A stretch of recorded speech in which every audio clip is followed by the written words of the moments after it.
Bonjour à tous, je suis Émilie, la cofondatrice de My Job Lessons et je suis ravie de vous retrouver pour ce deuxième épisode de notre saison 3 de notre webinaire Un métier d'exception. Alors aujourd'hui, on va vous faire découvrir un métier exceptionnel, encore une fois. On va aller voir du côté de l'univers du droit, les métiers du droit. Et donc, on aura le plaisir d'avoir avec nous Jacques Dallest, qui est procureur général près la Cour d'appel de Grenoble. Et il va nous rejoindre dans quelques minutes pour vous parler de son métier. Mais avant ça, je vois que vous êtes nombreux à dire bonjour. Donc, bonjour Stella, bonjour Naoufal, bonjour Nicolas, bonjour Mathis, bonjour Karina, bonjour Juliette. Ouh là là, vous êtes tellement nombreux, je n'arrive pas à voir tout le monde. En tout cas, on est ravis de vous voir si nombreux, connectés encore à nouveau, pour découvrir et en apprendre plus sur le parcours de Jacques Dallès. Alors, avant de se lancer et d'inviter notre invité à nous rejoindre, je voulais vous rappeler quelques règles. Donc, vous avez un onglet questions qui est juste à côté de l'onglet chat où vous m'avez dit bonjour. N'hésitez pas à utiliser cet onglet pour poser des questions tout au long de ce webinaire. Alors, les 30 premières minutes, c'est moi qui vais échanger avec notre invité, lui poser quelques questions sur son parcours. Mais après, on prendra vos questions. Et donc, pour pouvoir prendre vos questions, c'est important que vous puissiez m'en dire un petit peu plus sur vous pour que je puisse vous présenter en présentant votre question. Du coup, n'hésitez pas à nous laisser votre prénom, votre âge, l'université ou l'école ou le lycée dans lequel vous êtes et la spécialité que vous étudiez actuellement. Et puis votre phrase, comme ça mettra un petit peu de contexte pour que notre invité puisse mieux comprendre votre question. Alors, pour vous rappeler aussi que Major Blessings, on met en relation des jeunes âgés de 15 à 30 ans comme vous, avec le plus grand réseau de professionnels en Europe, puisqu'on a 52 000 professionnels de tout métier, tout secteur d'activité, qui seront ravis d'échanger avec vous et de vous aider. Et puis, comme je vois que vous êtes impatient, sans plus tarder, je vais inviter Jacques Dallest à me rejoindre.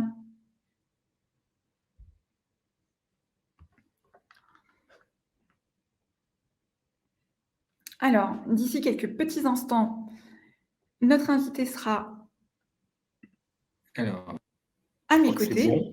Bonjour Jacques, vous allez bien? Bonjour Émilie, ça va? Merci d'avoir pris le temps d'être avec nous ce soir et de passer une heure en notre compagnie pour mieux faire connaître votre métier aux jeunes. D'ailleurs, je crois que là, vous êtes en direct du ministère de la Justice. Exact, je suis à Paris, au ministère de la Justice. Pas Place Vendôme, l'ancien bâtiment traditionnel, mais plus dans le 19e arrondissement, quartier du Millénaire. Parfait. Mais on est ravis de vous avoir avec nous pour en apprendre un petit peu plus sur votre métier alors de procureur général, mais également l'ensemble de votre parcours. Moi, j'avais une première question pour commencer. Est-ce que il était dit depuis que vous étiez tout petit que vous seriez un jour procureur général? Est-ce que vous aviez dans votre famille, vos parents, des personnes qui étaient magistrats? Comment ça s'est passé un petit peu ce cheminement pour en arriver à votre poste? Écoutez, d'abord, merci de m'inviter. Je suis très honoré de participer à ce webinaire avec My Job Glasses et d'être en contact avec des jeunes. Vous savez, si vous interrogez quelqu'un qui a déjà un peu d'expérience dans le métier, s'il a toujours voulu faire ce métier, il vous dira que non.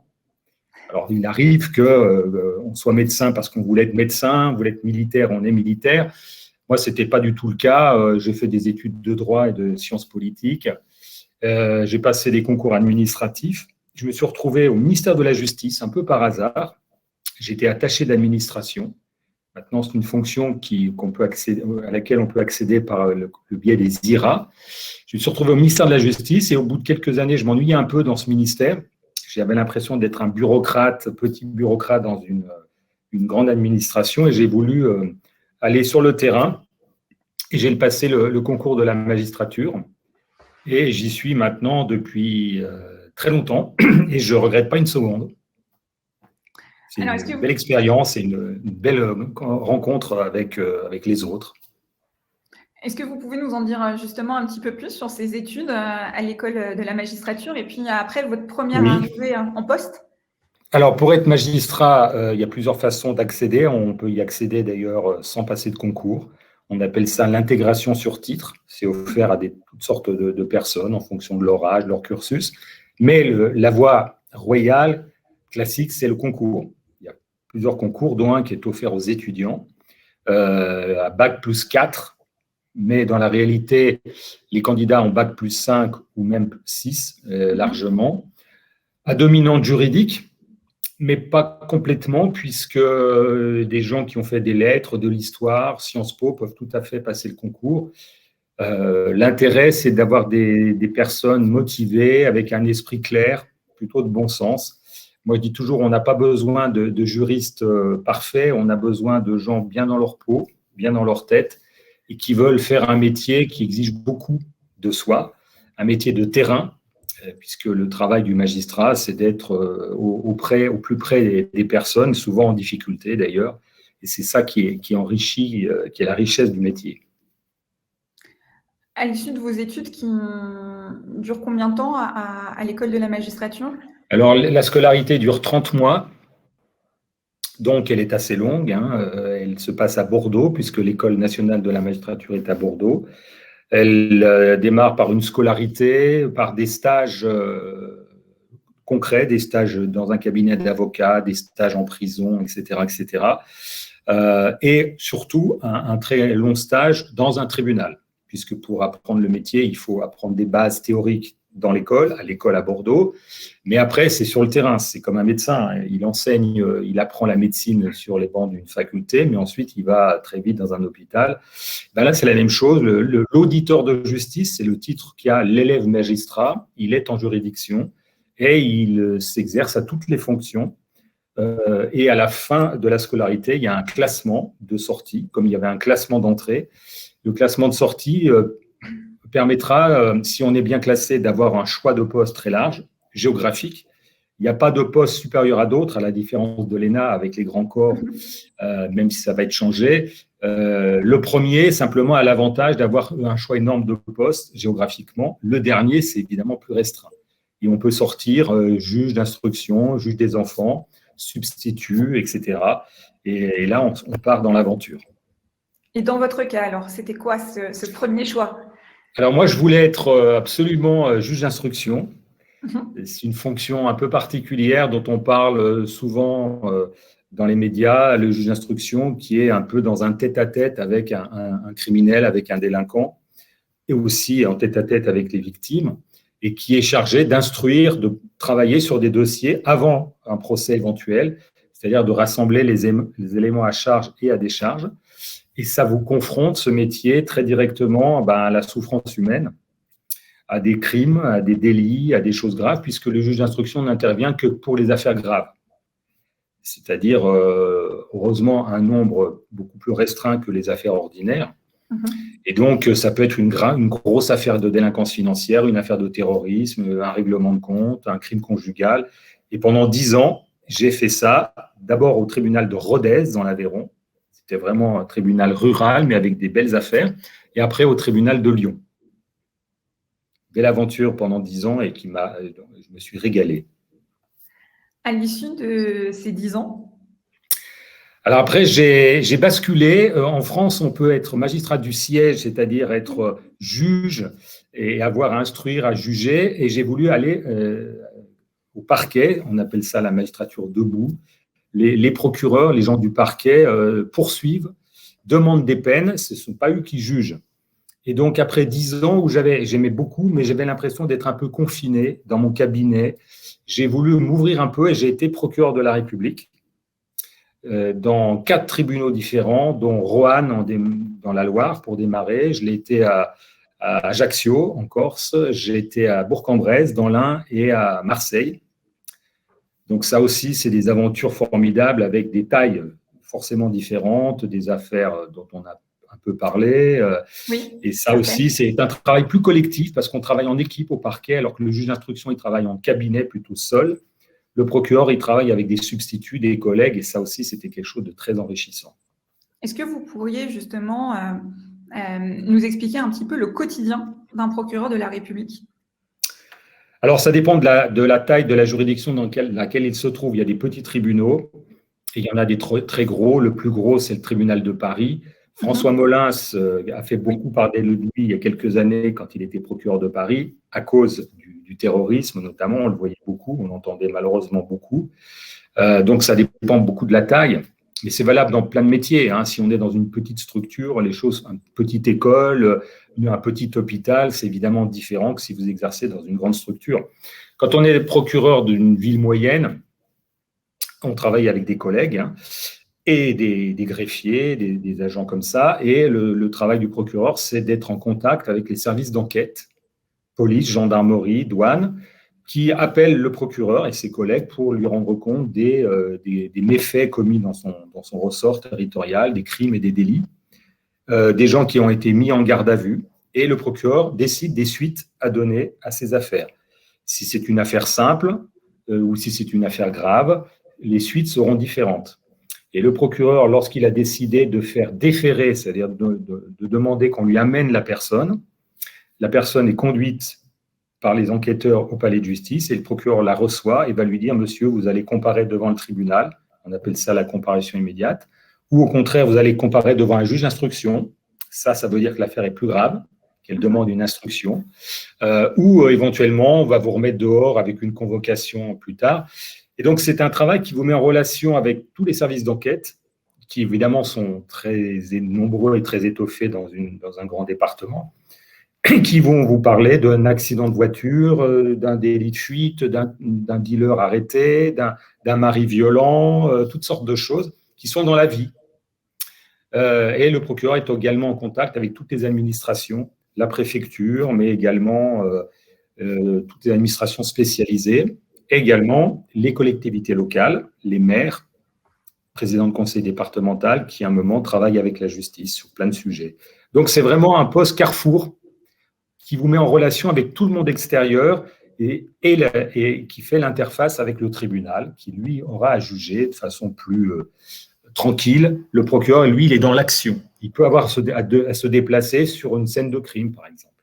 Justement, c'était une question que j'allais avoir. Si on veut aider les jeunes un petit peu à se projeter dans votre quotidien, quand vous étiez procureur de la République, puisque ce n'est plus votre poste actuel, on expliquera la différence avec procureur général tout à l'heure. Mais ce qu'ils ont aujourd'hui à leur disposition, j'ai envie de dire, c'est peut-être les films et les séries à la télé qui ne sont pas forcément très fidèles à la réalité. On en parlait quand on préparait ce webinaire. Est-ce que vous avez des anecdotes ou peut-être une journée particulière sur une enquête X, on n'est pas obligé de la nommer, que vous pourriez partager pour expliquer un petit peu comment vous avez dû aller, je ne sais pas, sur une scène de crime, rencontrer différentes personnes Alors, en 2015, j'ai sorti un livre qui s'appelle « Mes homicides » où je raconte un peu mes déplacements, mes rencontres avec le crime, toutes sortes. Et quand j'étais à Marseille, par exemple, il m'arrivait d'être averti. Alors, la nuit, j'avais un collègue de permanence, mais qui m'appelait. Et j'allais avec lui dans un quartier nord de Marseille, sur malheureusement une affaire d'un jeune qui s'était fait tirer dessus à coups de Kalachnikov. Et donc, à 11h du soir, il m'arrivait d'arriver sur place en garant la voiture près d'une cité et puis d'aller avec un collègue sur une scène terrible et de voir un jeune dans sa voiture criblé de plomb. On entend des hurlements, il y a une forme de sidération et on voit les enquêteurs s'affairer en combinaison blanche. Ça, c'est des émotions fortes. Ça peut être un règlement de compte, mais ça peut être aussi un accident de train. On va sur place, mortel.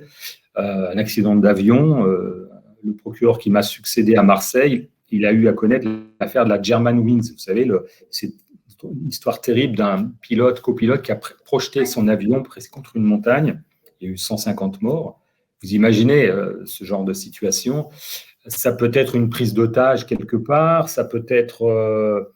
souvent, c'est une affaire grave. Souvent, il y a mort d'homme, soit accidentelle, soit criminelle. J'ai le souvenir d'avoir été sur une affaire près de Marseille où l'homme avait tué sa compagne alors qu'elle rentrait à domicile le soir. Il s'était un peu barricadé chez lui. Il a fallu parlementer pour qu'il se constitue prisonnier. Là, vous êtes dans un moment fort. Là, vous êtes face à l'autre dans une tension et vous êtes en direct. Alors, vous n'êtes pas seul. Vous avez des policiers, des gendarmes avec vous. Mais quand même, c'est vous qui prenez des responsabilités à un moment, et ça, c'est extrêmement fort. et tous mes collègues vivent ça au quotidien. On parle des attentats de Paris, des attentats du Bataclan. Quand François Molins s'est allé avec des collègues du parquet, vous imaginez ce qu'il a pu voir dans les cafés au Bataclan, et il s'est rendu sur les lieux. Même chose avec Charlie Hebdo quelques mois auparavant. C'est des trucs qui vous restent très forts dans l'esprit, souvent des choses dramatiques. Ça peut être des choses plus légères. Finalement, l'affaire se termine bien. On va quand même souvent sur ce qu'on appelle des découvertes de cadavres, qui ne sont pas forcément toutes criminelles. Ça peut être un suicide un peu bizarre, ça peut être un accident de travail, un accident de transport, etc. Là aussi, il y a des catastrophes dont on parle de temps en temps. Et là, vous êtes confronté à un drôle d'univers qui, d'un coup, vous met sous tension, à tout point de vue. Et quand vous allez rentrer chez vous, il va être très tard le soir. Ça peut être évidemment le samedi et le dimanche, puisqu'il n'y a pas d'heure ouvrable. Voilà. Et là, vous vous retrouvez, vous êtes dans une parenthèse terrible, et à un moment, vous vous retrouvez chez vous et vous devez reprendre une vie et essayer de chasser un peu les images terribles que vous avez. Et forcément, on s'endurcit un peu dans ce métier, mais il ne faut pas trop s'endurcir pour rester dans l'humanité. Pas voir ça comme un cas intéressant professionnellement, mais penser à la souffrance, au drame, tout ce qui peut se produire dans une affaire comme ça, même si vous en avez vu beaucoup. Et c'est ce qui fait la richesse, là encore, du métier. Après Marseille? Oui, j'ai été. Alors, je suis parti comme avocat, comme procureur général à la cour de Chambéry. Moi, je suis originaire de Haute-Savoie, où j'habite. Ça m'a permis de souffler, et maintenant, je suis à Grenoble. Comme procureur général, le procureur général, c'est le supérieur hiérarchique des procureurs de son ressort. Par cour d'appel, les tribunaux judiciaires sont regroupés en cours d'appel. Si je prends l'exemple de Grenoble, la cour d'appel de Grenoble couvre 5 tribunaux judiciaires, 3 dans l'Isère, Vienne, Bourgoin, Grenoble, 1 dans les Hautes-Alpes, Gap, et 1 dans la Drôme, Valence. Et à la tête de chacun de ces tribunaux, il y a un président et un procureur de la République. Et le procureur général, c'est celui qui rend compte les procureurs des affaires marquantes. Et moi, je rends compte au ministère de la Justice. Je suis un peu l'intermédiaire. On a des attributions aussi de gestion des moyens humains, budgétaires au niveau de la cour d'appel. Et je suis là aussi pour animer et coordonner la politique pénale des procureurs. Même si le procureur est autonome dans sa décision, il va me rendre compte, je peux lui donner des conseils, mais c'est lui qui va agir très librement. C'est dans notre droit.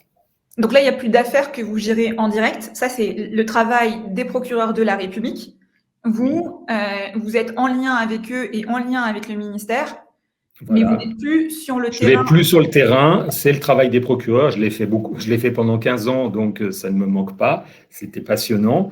Par contre, je vais aux audiences de cour d'assises comme avocat général. C'est le titre qu'on a lorsqu'on est le procureur à l'audience de cour d'assises. Et je vais demander des peines contre un meurtrier, un assassin. Et ça, c'est une façon alors pas de retrouver le terrain, puisque l'affaire est forcément déjà ancienne, puisqu'elle vient à un procès, mais de retrouver la réalité humaine.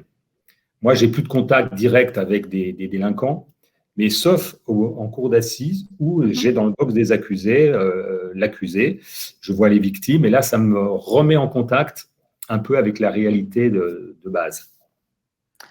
Quand vous étiez jeune étudiant sur les bancs de l'ENM, est-ce que il y avait des a priori ou des clichés que vous pouviez avoir sur le métier et quand vous êtes arrivé sur le terrain, vous vous êtes rendu compte que ça ne fonctionnait pas de la même manière? Est-ce qu'il y a des choses comme ça qui vous ont un petit peu surpris? Que vous pourriez partager je crois que nos amis qui nous écoutent se font une idée forcément partielle d'un métier. On dit un magistrat. Alors d'abord, c'est quoi? Est-ce que c'est un avocat? Non, c'est pas un avocat. Qu'est-ce qu'il fait? Finalement, on a tous des représentations assez simples d'un métier parce qu'on voit la télévision sur les écrans. Et puis après, on voit la réalité qui n'est pas tout à fait aussi idéal ou idéalisé. La particularité dans les tribunaux, c'est la masse des affaires. Quelle que soit la juridiction, il y a beaucoup d'affaires, aussi bien en matière civile que en matière pénale. Et ça, on a peu de temps pour se plonger dans les dossiers. C'est un peu comme à l'hôpital. si vous interrogez un interne aux urgences, il vous dira qu'il n'a pas le temps de faire de la dentelle, il a beaucoup de gens dans sa salle d'attente. Ben, la justice, c'est un peu pareil. Le procureur, il a plein d'affaires, plein de dossiers qui lui tombent de tous les côtés. Et il doit décider vite. Et ça, cette masse, c'est quelque chose qui un peu peut dérouter. Si on est magistrat en disant « je vais faire du droit, je vais pouvoir me pencher pendant des heures sur des belles affaires », ce sera difficile parce qu'on est obligé d'aller vite. Vous savez, il y a une médecine de guerre, il y a une forme, entre guillemets, de justice de guerre quand vous avez, et ça c'est valable dans les gros tribunaux, quand vous avez 30, 40 personnes en garde à vue, qu'est-ce que vous en faites chaque jour qui sont interpellés et vous ne pouvez pas dire aux policiers qui vous appellent « bon, rappelez-moi demain, je prendrai une décision ». Il y a la liberté des personnes qui est en jeu. Quand vous déplacez sur quelque part, ça va très vite. Et donc, à un moment, vous apercevez que finalement, vous êtes travaillé en équipe, mais on est quand même assez seul quand on est au téléphone à rendre compte. Donc, c'est un métier de contact où on ne fait pas autant de droits qu'on peut l'imaginer, même si on en fait, peut-être sans s'en rendre compte. Il faut quand même des bases théoriques. Alors, si on est à la Cour de cassation, ce sera différent. Évidemment, on fera plus de droits. C'est un métier de contact humain, de décision, d'esprit de décision, de solidarité, parce qu'il faut savoir travailler à plusieurs. Et c'est en ça que c'est vraiment quelque chose de très exaltant, avec des contraintes. C'est-à-dire que quand vous partez chez vous le soir, si vous êtes de permanence, on peut vous rappeler en pleine nuit. Et moi, ça m'est arrivé très souvent. Encore une fois, et souvent le week-end. Je ne vais pas vous dire, tiens, je vais faire la grasse matinée, il ne va rien se passer. Si vous êtes à Marseille ou à Ajaccio ou à Lyon ou à Bobigny, vous pouvez être sûr qu'on va vous appeler à plusieurs reprises dans la nuit. Donc après, il faut pouvoir récupérer. Il faut se ménager des temps de respiration, faire du sport, faire autre chose, bien sûr. Mais ça vous prend beaucoup, mentalement, physiquement, quelque part. Ça vous saisit, le métier. Je pense que c'est le cas quand on est policier ou gendarme. C'est des métiers ou internes dans un hôpital. Ça vous saisit et il faut l'intégrer comme ça et c'est ça qui en fait la valeur, je crois. Et justement, vous avez aussi été amené, quand vous racontez votre parcours, à beaucoup bouger. Donc, vous avez été dans différentes villes, différents tribunaux. C'est un métier aussi qui, quand on se lance dans une carrière de magistrat, on va être aussi amené à bouger, ou c'est un cas particulier dans votre cas à vous? Alors, on doit bouger. Alors, il n'y a pas une obligation de mobilité. Et d'ailleurs, quand on est magistrat du siège, on est normalement inamovible. Mais si vous voulez progresser dans votre carrière, progresser en grade, ce qui est dans tout métier, on veut monter en grade la plupart du temps, sauf quand on est profession libérale, où il n'y a pas de grade, eh ben, vous êtes obligé de changer de ville, changer de lieu d'affectation. Ce qui est bien dans le monde judiciaire, c'est qu'il y a 164 tribunaux, 36 cours d'appel. Donc, finalement, vous trouvez chaussures à votre pied partout. Il y a des postes outre-mer. Vous n'avez pas à vous exiler à l'autre bout de la France si vous voulez rester dans une région. Et quand vous bougez, vous découvrez des horizons nouveaux. J'ai été en Corse. Je n'avais pas d'attache particulière. Ça a été une belle aventure. Et moi, je conseille aux collègues d'y aller. Si vous allez en outre-mer, c'est pareil. Mais l'aventure est au bout du chemin. Ça peut être même dans une zone rurale. Il y a plein de choses. Et quand on va dans un département qu'on ne connaît pas, on découvre des choses étonnantes en Bretagne, dans l'Ouest, dans le Sud, dans le Nord. Et c'est ça qui est bien. Et donc, ça vous interdit d'être dans la routine. Si au bout de quelques années, vous sentez que vous tournez en rond, vous pouvez partir. Allez, changer de fonction, passer du siège au parquet, du parquet au siège, changer de métier, aller dans une cour d'appel. Et ça, c'est vraiment intéressant, les débouchés que donne ce métier. Vous pouvez même être détaché dans des organisations internationales. Il y a des passerelles multiples pour aller dans des corps différents de l'administration. Et ça, c'est vraiment, même aller à l'école de la magistrature ou autre, ça, c'est vraiment des choses qui vous permettent d'évoluer dans votre carrière en fonction de votre âge, de vos goûts. À un moment, vous pouvez en avoir marre d'être dans la criminalité, vouloir faire autre chose, ou au contraire, vous vous frottez à des réalités de terrain. Ça, c'est vraiment très, très riche. Au-delà de votre activité de procureur général, vous avez deux autres activités, si on peut dire. Donc, vous avez dit tout à l'heure que vous écriviez. Vous avez écrit plusieurs livres, mais vous enseignez aussi. Oui, j'enseigne à l'école de la magistrature, soit des auditeurs de justice, des élèves magistrats, façon occasionnelle, soit en formation continue à des collègues en fonction. C'est de l'enseignement, c'est plutôt de l'animation de séminaires. J'en ai fait beaucoup. Je vais y être la semaine prochaine, dans 15 jours d'ailleurs, à Paris, parce qu'il y a une antenne de l'école de la magistrature à Paris. Et puis, depuis pas mal d'années, je suis enseignant et maintenant professeur associé à Sciences Po Grenoble. Et je m'occupe de deuxième cycle, de master. J'ai fait toutes les années, première, deuxième, troisième. Maintenant, je suis en master 2 pour des étudiants qui sont en carrière administrative et judiciaire et qui préparent des concours comme l'ENA, mais aussi l'école de la magistrature, commissaire de police, etc. Donc, des jeunes motivés, qui ne sont pas très loin de la fin de leurs études. Et j'essaie de leur inculquer l'intérêt du métier de la justice, mais il peut y en avoir d'autres, et leur faciliter des rencontres avec des professionnels. Je crois que quand on a plusieurs années d'études derrière soi, on a envie de toucher du terrain. Les bouquins, les cours, c'est bien, mais on a envie d'en sortir. Je leur propose des stages, des choses dans des associations. Et je dis toujours aux étudiants, frottez-vous au terrain. Alors, il y en a qui ont des jobs d'été qui leur permettent. Sortez de vos bouquins, regardez la réalité en face. Voyez la souffrance humaine, ce que c'est qu'un SDF, ce que c'est qu'un demandeur d'asile, ce que c'est qu'une femme battue. Et ça m'intéresse de pouvoir l'inculquer ou de pouvoir faciliter ces rencontres à des jeunes qui, pour certains, hésitent encore.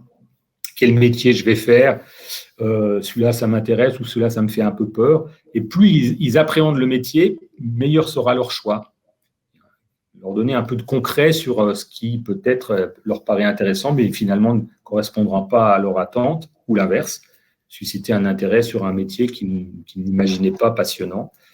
Il y a par exemple beaucoup d'étudiants qui sont en ce moment intéressés par le métier de directeur d'hôpital. Ça, c'est l'effet des séries télé, Dr House et quelques autres, mais tant mieux. Après, ce sont souvent des séries américaines, même s'il y a eu des séries françaises, mais tant mieux. Je crois que c'est bien qu'à un moment, après, il faut on sait que la réalité sera sans doute différente. Mais tant mieux si ça peut donner le goût à certains d'avoir vu quelqu'un dans un documentaire qui vous séduit ou qui vous intéresse. Mais idéalement, c'est bien d'avoir fait des petits stages découvertes, même courts, pour se faire une idée. Et si on peut faciliter ce genre de choses, je trouve ça vraiment très, très bien. Et on se doit, en tant que professionnel, de penser à nos successeurs, à la relève, comme on dit, et de leur faciliter ce genre de petite immersion découverte. Et merci d'être avec nous ce soir parce que vous y participez aussi en racontant votre parcours et en répondant aux questions des jeunes qu'on va bientôt prendre, puisqu'on approche des 30 premières minutes. D'ailleurs, n'hésitez pas à aller voter pour les questions, parce que je prendrai les questions les plus votées dans l'ordre. J'ai une dernière question pour vous avant de prendre les questions des jeunes. Si vous aviez un petit conseil à leur donner pour justement se lancer dans une carrière de magistrat, vous leur diriez quoi? D'abord, de bien travailler, parce que le concours n'est pas si facile. C'est un concours avec pas mal d'épreuves écrites, des épreuves orales. Forcément, il y a une sélection, donc il faut bosser. Il est atteignable. On n'a pas besoin de génie de premier de la classe. Alors, il y a des premiers de la classe et réussiront tous les concours. Vous savez, il y a toujours cela. Puis, il y a ceux qui échoueront à tous les concours. Mais il y a une majorité d'étudiants de bon niveau qui peut réussir. Il faut s'y préparer. Et surtout, avoir de la conviction. Vous pouvez vous préparer beaucoup, mais si vous vous dites finalement, je me prépare, mais est-ce que le métier va m'intéresser? J'en suis pas si sûr. Il ne faut pas vouloir faire plaisir à ses parents, à ses proches. Il faut se dire, je veux faire ce métier, je veux passer tel concours pour faire tel métier. Donc, connaître un peu le métier, m'intéresser, lire des choses sur le métier de magistrat, regarder des choses à la télévision, des documentaires sur Internet. Il y a beaucoup de choses accessibles.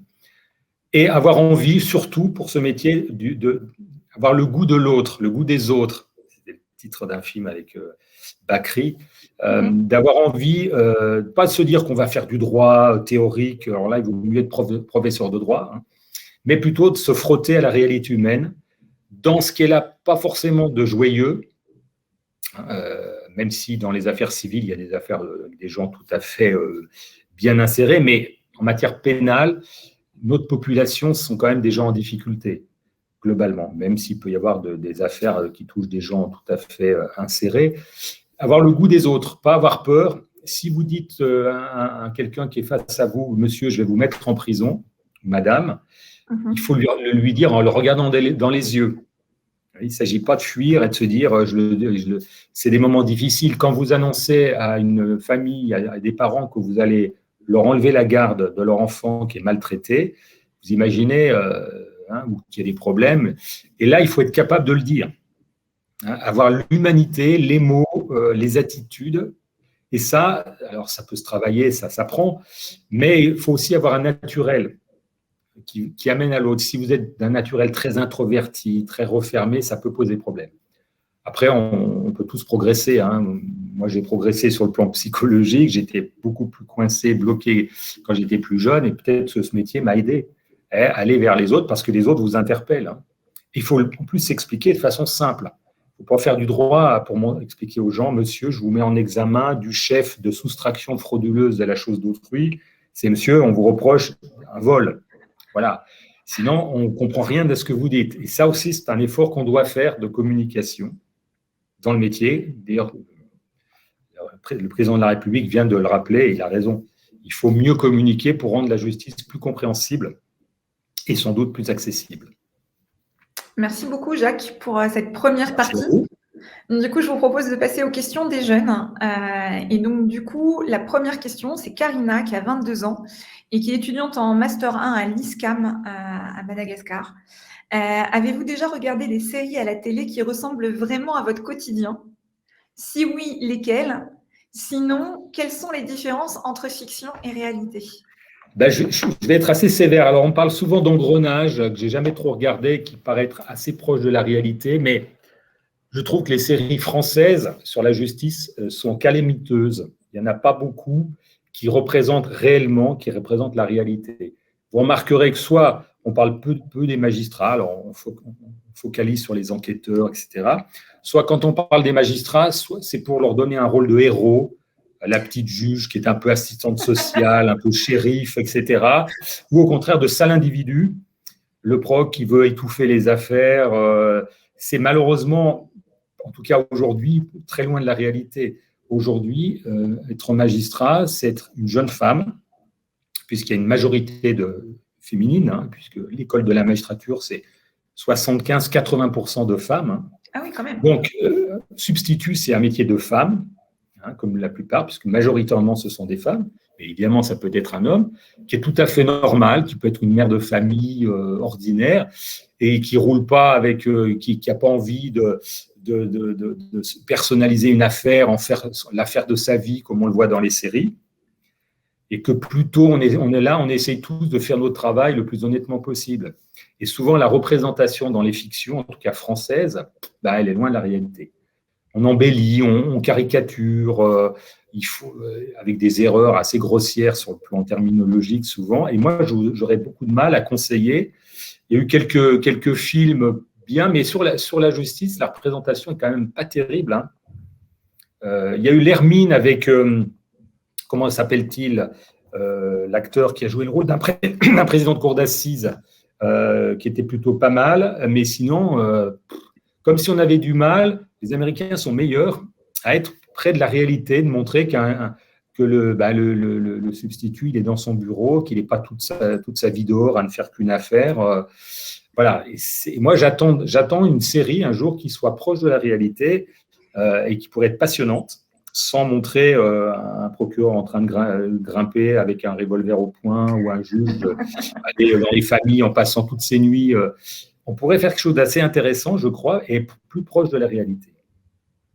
On a Colomba qui a 20 ans et qui est étudiante en licence 3 à l'Université de Corse, qui dit « Vous évoquiez tout à l'heure la confrontation aux cas graves. À ce sujet, avez-vous reçu une préparation psychologique particulière à l'ENM ?» Est-ce qu'il y a quelque chose qui est fait pour aider les futurs magistrats à… Oui. Bien sûr, moi, j'en ai pas reçu particulièrement. Alors, on peut demander des soutiens psychologiques en tant que de besoin. C'est pas systématique, c'est un peu à la demande. Je sais que certains collègues, au bout de quelques années, sont usés par des fonctions qui sont difficiles. Mais encore une fois, comme je vous l'ai dit, on peut changer de fonction si on le souhaite, à un moment ou à un autre. Après, quand on embrasse un métier, on sait à quoi on s'attend. C'est pour ça d'ailleurs que j'explique beaucoup à mes étudiants, même je leur permets d'assister à des autopsies. Je leur dis, essayez de voir ce que sera le métier. Et donc, si vous êtes magistrat et si vous êtes au parquet, ben, vous serez confronté à cette réalité humaine. Si vous avez peur du sang et ce genre de choses, alors, vous pouvez quand même faire ce métier, mais vous aurez plus de mal que si vous acceptez, et finalement, tout le monde accepte. Alors, c'est vrai qu'on peut emmagasiner des sensations difficiles, des moments pénibles. J'en parle d'ailleurs dans mon bouquin que quand on rentre le soir, c'est pas si facile de sortir des images. J'étais sur des scènes de crimes terribles, d'enfants tués, assassinés par leurs parents, des choses comme ça. On s'identifie forcément. Donc, il faut faire autre chose. Il faut se laver la tête, changer les esprits. Et si vraiment on sent qu'on est mal, on peut le faire savoir dans son entourage. Et puis, je vous dis, à un moment, dire, écoutez, je ne veux plus faire ça, je vais être juge chargé des affaires civiles, des litiges de construction, où là, il n'y a pas d'enjeu humain fort. Et donc, c'est possible. C'est vrai que ça fait partie du métier. Donc, il faut un peu s'y préparer. Mais il y a maintenant quelques enseignements. Il y a même des psychologues à l'école de la magistrature qui font du débriefing. Mais, comme je vous l'ai dit, ça fait quand même partie du métier. Donc, vous ne pouvez pas souffrir en permanence. Si c'est trop lourd, il vaut mieux à un moment changer de voie. Avant de vous poser la prochaine question, j'en profite pour remercier Jennifer et Juliette qui nous disent que le nom de l'acteur que vous cherchiez tout à l'heure, c'est Fabrice Lucchini. Oui, Fabrice Lucchini, voilà, qu'on voit souvent à la télévision, qui a joué de façon assez sobre, parce qu'il n'est pas tellement réputé pour sa sobriété. Il jouait le rôle d'un président de cour d'assises, bien vu, l'Hermine. C'est un des rares films que je pourrais conseiller sur la justice, il y en a sans doute d'autres. Mais finalement, vous remarquerez que souvent, les magistrats, on n'en parle pas beaucoup. Où je vous dis, on leur donne un rôle un peu, le juge d'instruction qui maltraite verbalement les enquêteurs, machin, vous allez me faire ci, vous allez me faire ça. C'est pas la réalité. Voilà. On a Gaëtan qui a 22 ans et qui est étudiant en école de journalisme à Grenoble, qui nous parle d'un sujet d'actualité et qui demande comment votre métier va évoluer avec les états généraux de la justice. Et est-ce que vous alliez y participer au débat ? Oui, bien sûr. D'ailleurs, le garde des Sceaux vient demain à Saint-Quentin-Fallavier, dans le nord du département de l'Isère, pour une rencontre avec différentes personnes. On va tous participer à ces débats. C'est intéressant de réfléchir. De toute façon, la justice, c'est un chantier permanent depuis 40 ans. Ce n'est pas nouveau.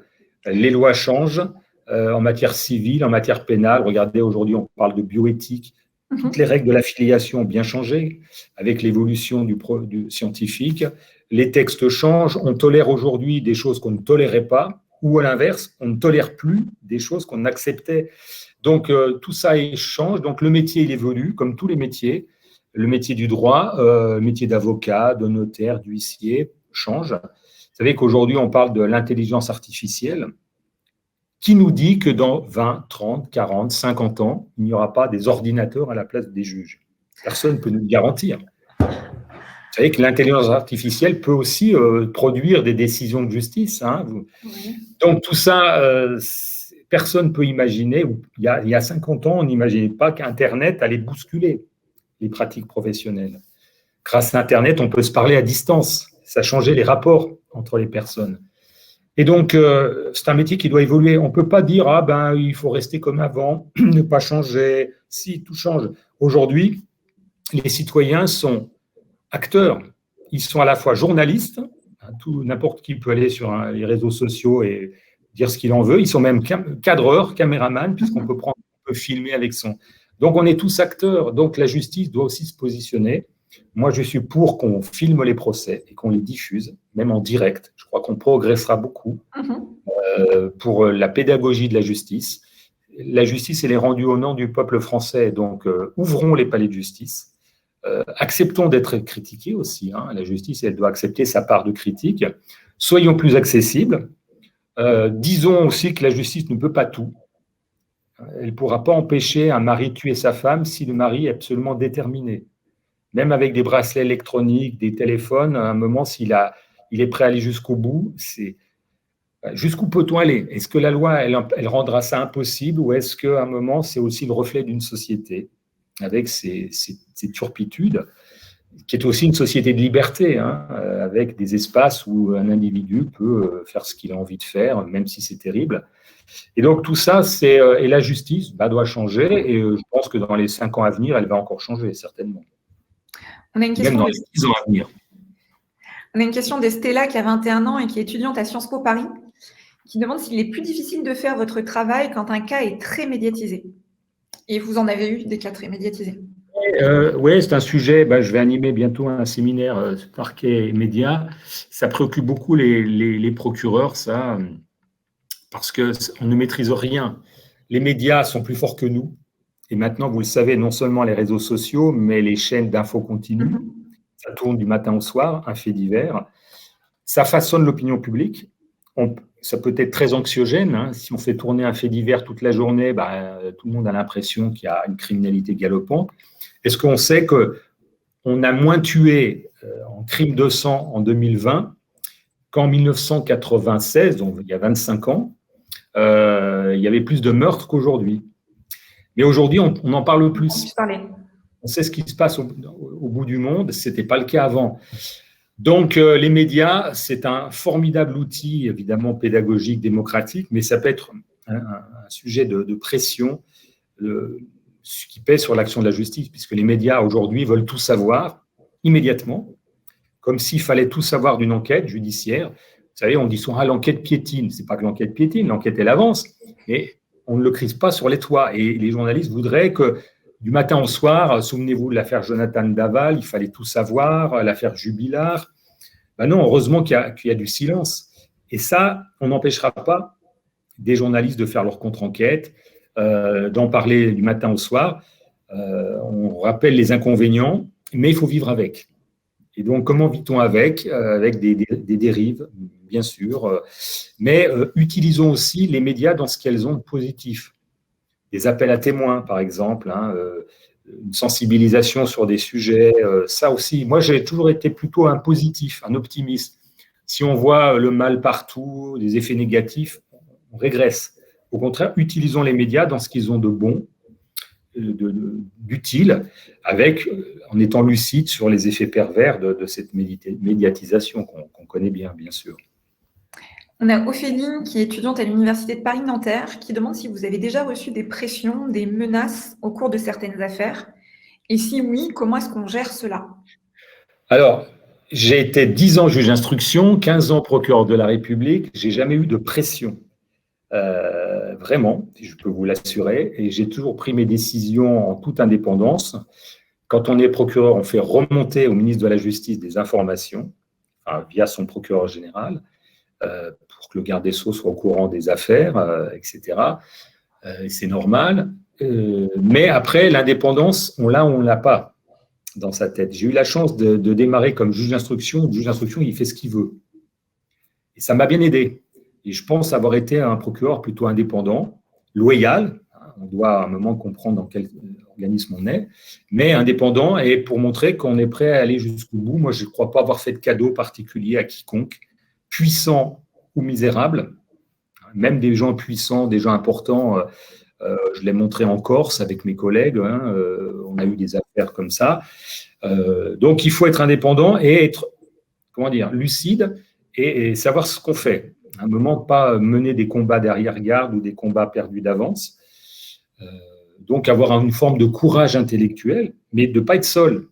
Donc, de le partager avec des collègues qui peuvent vous dire est-ce que là, on fait bien, même si à un moment, on endosse la responsabilité. Et c'est ça, dans un métier de responsabilité, où on a des collègues, mais à un moment, on prend une décision au nom du parquet et on doit l'assumer comme telle et la défendre. Et de donner à l'extérieur l'image d'une justice équitable, vous voyez, qui ne cherche pas à ménager les uns plus que les autres. D'ailleurs, vous avez remarqué qu'aujourd'hui, certains se plaignent d'une justice trop présente vis-à-vis des hommes politiques. Je trouve qu'on doit appliquer la loi de la République aussi bien aux gens puissants qu'aux gens faibles, puisque c'est la République qui vote ces lois, que nous nous contentons d'appliquer. Et quand on menace, ça m'est arrivé un petit peu en Corse, mais j'ai eu des gardes du corps pendant quelques temps après l'assassinat du préfet Erignac, donc c'est vieux, l'affaire des Paillotes un an après, mais c'est un contexte un peu particulier, j'ai jamais eu de menace réelle. On peut avoir un jour un incident, on peut avoir des insultes, c'est arrivé à des collègues, se retrouver agressés verbalement. Il y a eu même des agressions physiques, des gens qui à un moment pètent les plombs ou qui peuvent vous en vouloir. Il y a eu 2 magistrats, c'est quand même pas beaucoup par rapport à des pays étrangers, le juge Renaud en 75, le juge Michel en 81.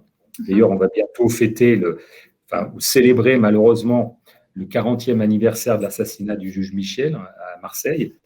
Et quand vous voyez des pays, le Mexique et beaucoup d'autres pays, l'alternative proposée aux magistrats, c'est la corruption ou une balle dans la tête. Heureusement, on n'en est pas là en France. On n'a pas ce problème, mais vous n'êtes pas à l'abri d'un jour d'un déséquilibré qui peut vous en vouloir parce que vous avez pris une décision qui lui déplaît. Par définition, la justice fait des mécontents. En matière civile, elle fait 50% de mécontents. La partie qui perd son procès va pas être contente de la décision et va peut-être en vouloir au juge. Quand vous avez un procès avec votre voisin pour un litige civil, il y a un gagnant, il y a un perdant. Et en matière pénale, j'aime bien dire qu'il y a même 100% de mécontents.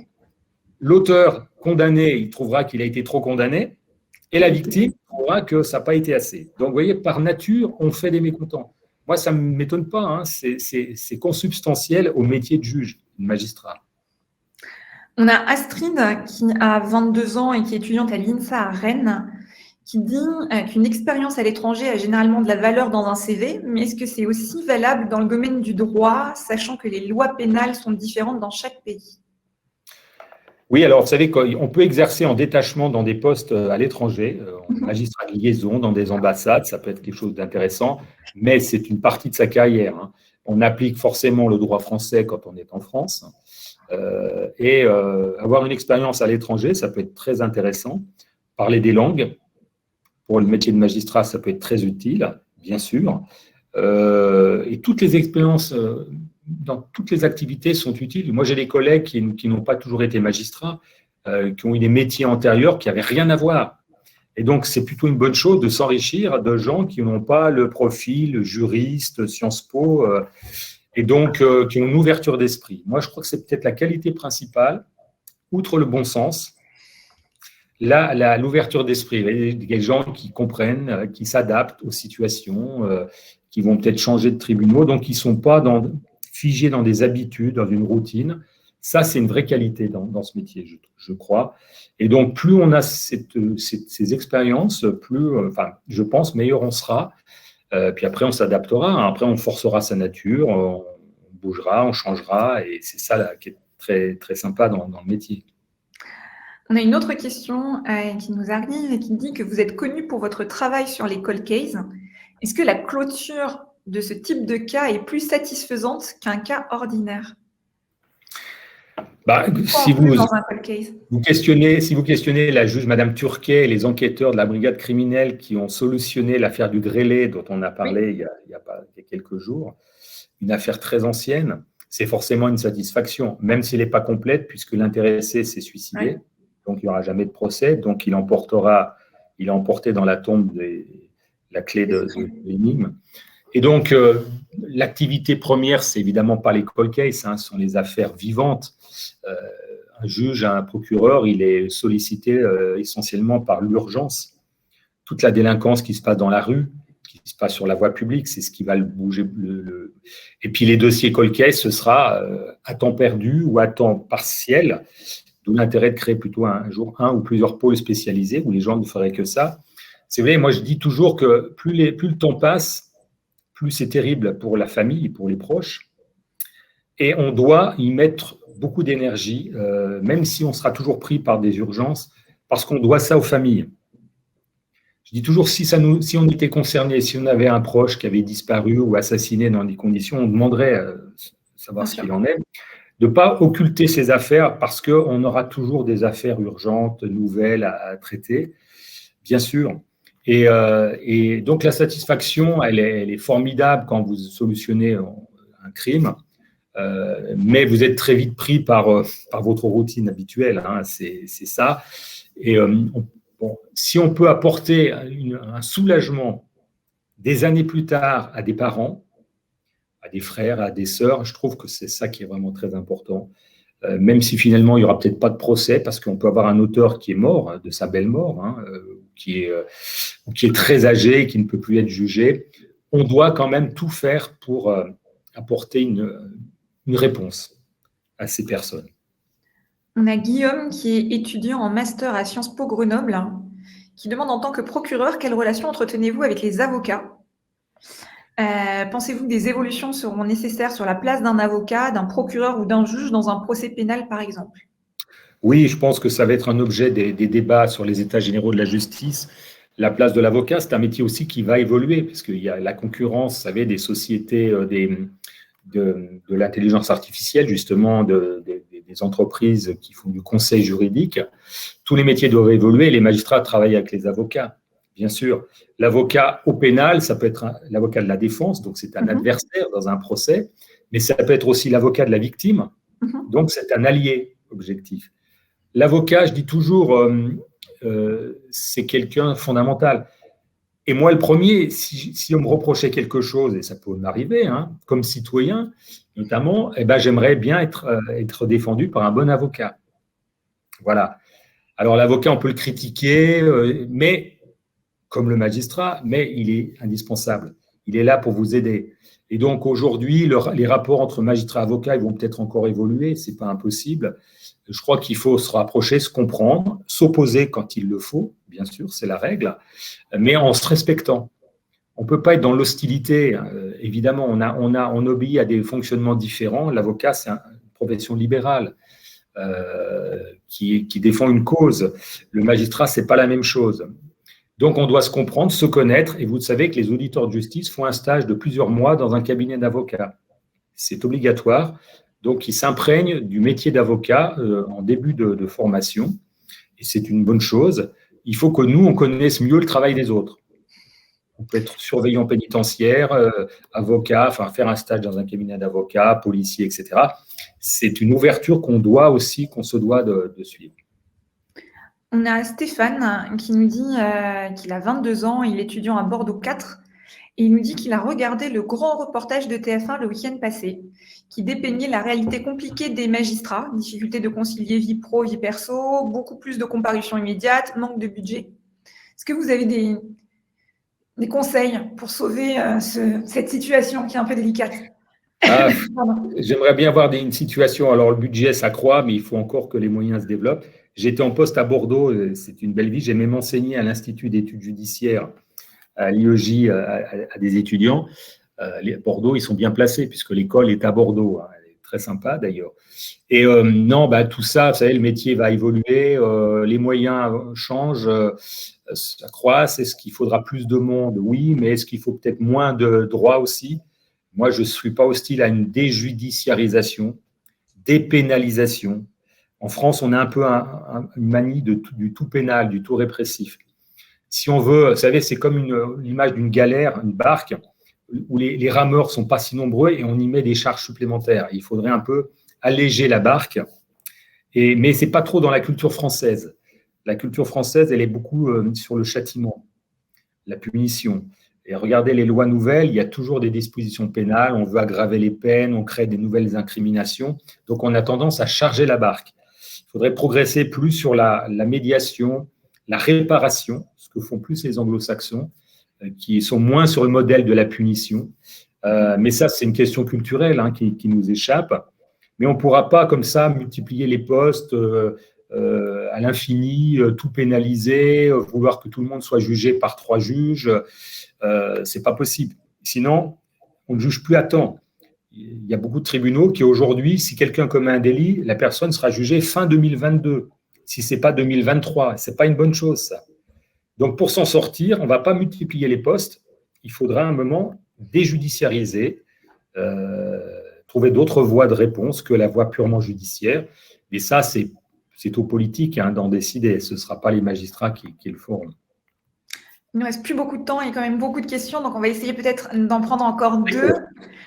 Pierre qui vous demande, quelle place doit avoir selon vous la justice face aux comportements illégaux sur les plateformes numériques? La justice a-t-elle sa place ou les plateformes doivent-elles se faire justice elles-mêmes? On ne doit jamais se faire justice soi-même.